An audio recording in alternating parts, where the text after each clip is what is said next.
Знаете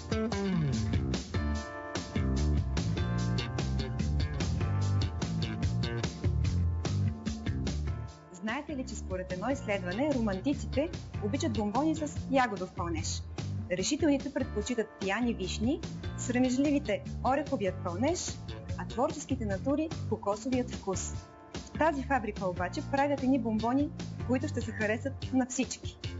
Защото когато ги хапнем сутринта, работим цял ден и накрая се поизплотим лекичко, ще ухаем на парфюм.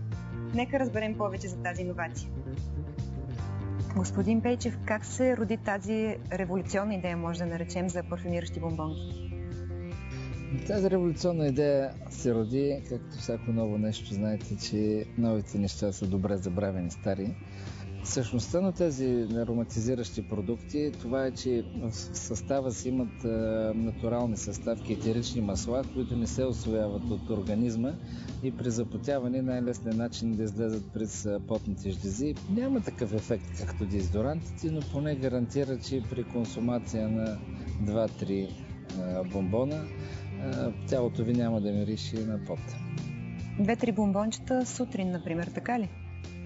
Тези, които редовно ги консумират, обикновено ги консумират сутрин или преди фитнес, когато извършват някаква физическа работа, защото ефекта на 2-3 бомбончета се проявява в продължение на 6 часа.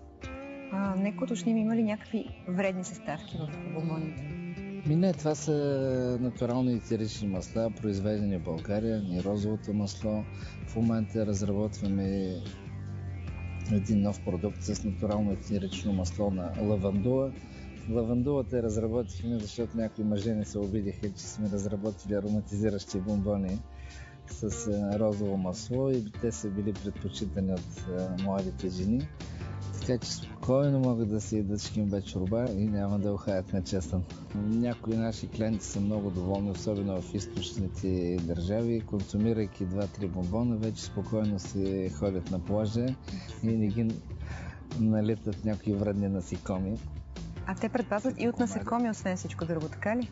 Излъчването на този аромат от порите на кожата явно отблъсква особено комарите. Нали? Лавандулата, вие може да се използвате няколко бомбона да поставите, нали, в гардероба. Ще ви предпази дрехите от молците. Бомбоните, с които да прогоним миризмата на пот или чесън, та дори и молците, не са единствените нестандартни, които се произвеждат във фабриката. Тук ще откриете енергийни бомбони, които могат да заместят кафето, такива, които ще ви направят по-слаби и дори подмладяващи бомбони. Искам да ви питам каква е следващата иновация, която планирате? Предвиждаме да произведем бомбони с колаген, който напоследък така колаген е доста актуален, особено за... Може да ги наречем подмладяващи бомбонки, така ли? Само с бомбони едва ли човек ще се подмлади, но ще имат колаген, нали? Особено за младите жени е много популярен. Така че някои могат да го възприемат и като подмладяващи бомбони.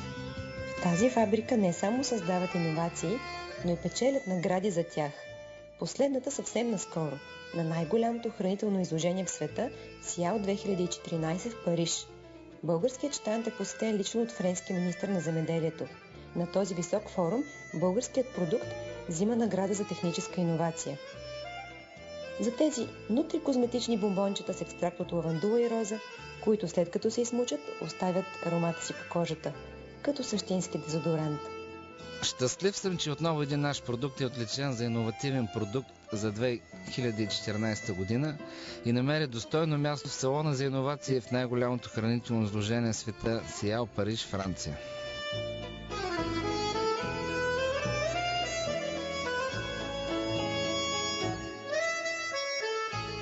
А сега е време да надникнем в кухнята и да разберем как се правят тези причудливи бомбони.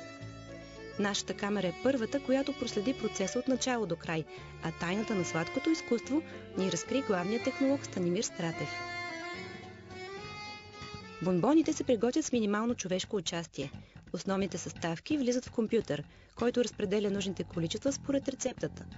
Сместа се загрява в казани до 130 градуса, след което се охлажда върху големи маси. Добавят се кристализиращи вещества. Готовото тесто се поставя в миксери, за да се получи идентична консистенция. Една машина изтегля тестото и го превръща в тънки фитили, а друга го оформя като бомбонче. В тази чудна фабрика се правят и единствените български дъвки.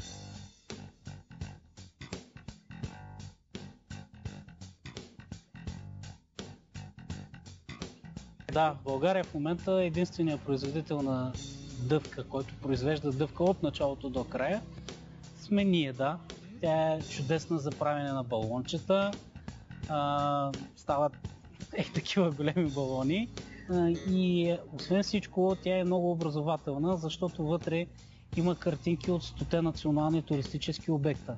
Понеже сме български производител и искаме всичко българско да бъде на първо място. Това е много похвална инициатива. Вече съм сигурна, че работата в тази фабрика е много сладка. И в буквален, и в преносен смисъл. Вие самият бомбони с какъв пълнеж предпочитате?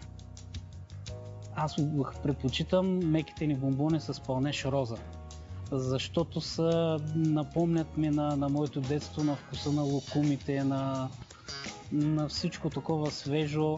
Между другото, знаете ли, че има едно изследване, което показва различните типове хора, какви бомбони с какви пълнежи предпочитат. Не случайно ви зададох този въпрос. Според това изследване вие сте романтик.